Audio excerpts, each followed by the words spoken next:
Bonjour tout le monde, j'espère que vous allez bien. Ravi de vous retrouver pour une nouvelle vidéo après quelques semaines d'absence. Cette vidéo sera consacrée à la section Geobook. C'est la section où je vous présente en 3 minutes un livre que j'ai lu et que je vous recommande. Sans plus tarder, générique.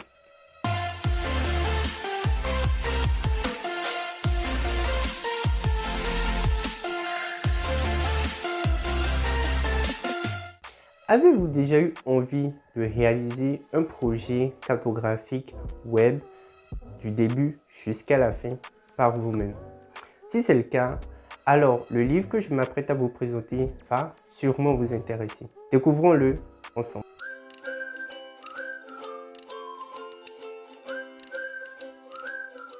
Geomatic Web Mapping en Open Source. Cet ouvrage est écrit en 2019 par David Collado, qui est professeur agrégé de mathématiques à l'IUT Paul Sabatier de Toulouse et qui est également un spécialiste en web mapping. Je vous donne 3 raisons pour lesquelles vous devriez lire ce livre.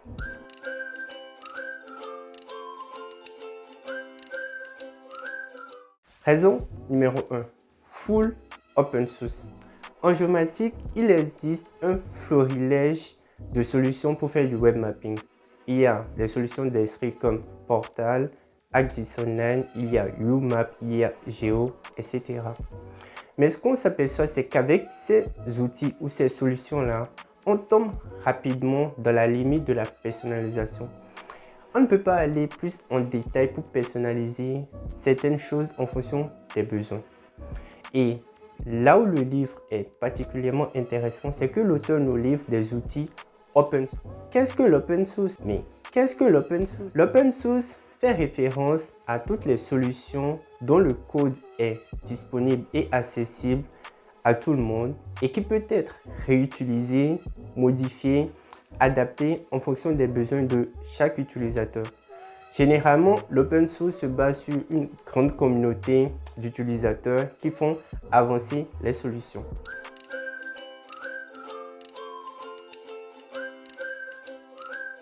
Raison numéro 2.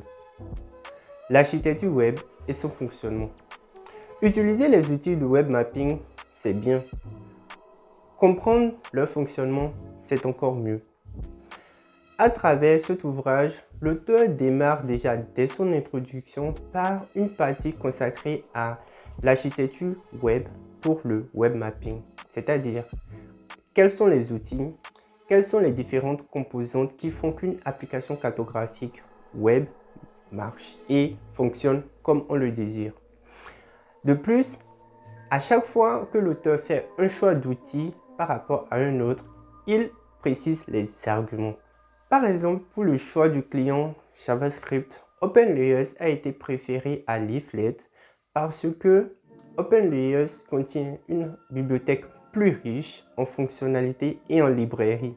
Cela simplifie beaucoup la tâche de celui qui écrit le code et qui conçoit l'application. Dans le chapitre 5, une partie est également consacrée à l'architecture logicielle pour le web mapping. Des notions comme la CGI, FastCGI ou encore Node.js sont abordés par l'auteur et vous y découvrirez pourquoi ce sont des thèmes importants pour le web mapping.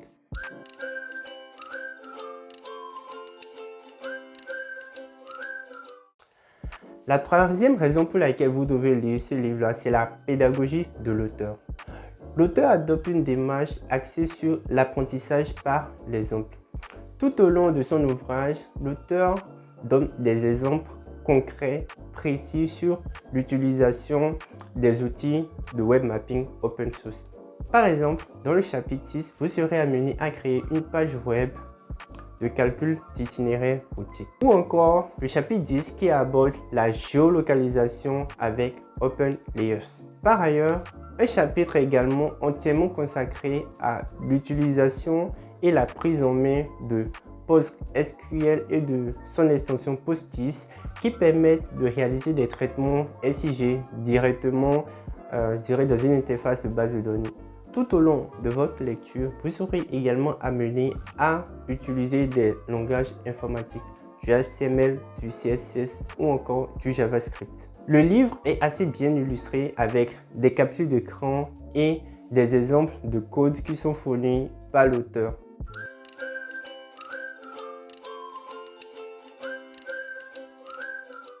Pour résumer, ce livre, c'est 200 pages entièrement dédiées au web mapping open source. Vous y découvrirez l'essentiel de ce qu'il faut pour construire une application cartographique personnalisée en fonction de vos besoins ou des besoins de vos clients. Moi, j'ai acquis ce livre-là au moment où j'avais envie de créer une solution cartographique pour des entreprises de prospection immobilière et foncière. Pour finir, je ferai également sortir au cours de la semaine une vidéo sur un workshop que nous avons réalisé à Nice avec notre master de géomatique de l'université de Cergy. J'espère que vous allez aimer et n'hésitez pas à me faire des retours en commentaire. Au revoir.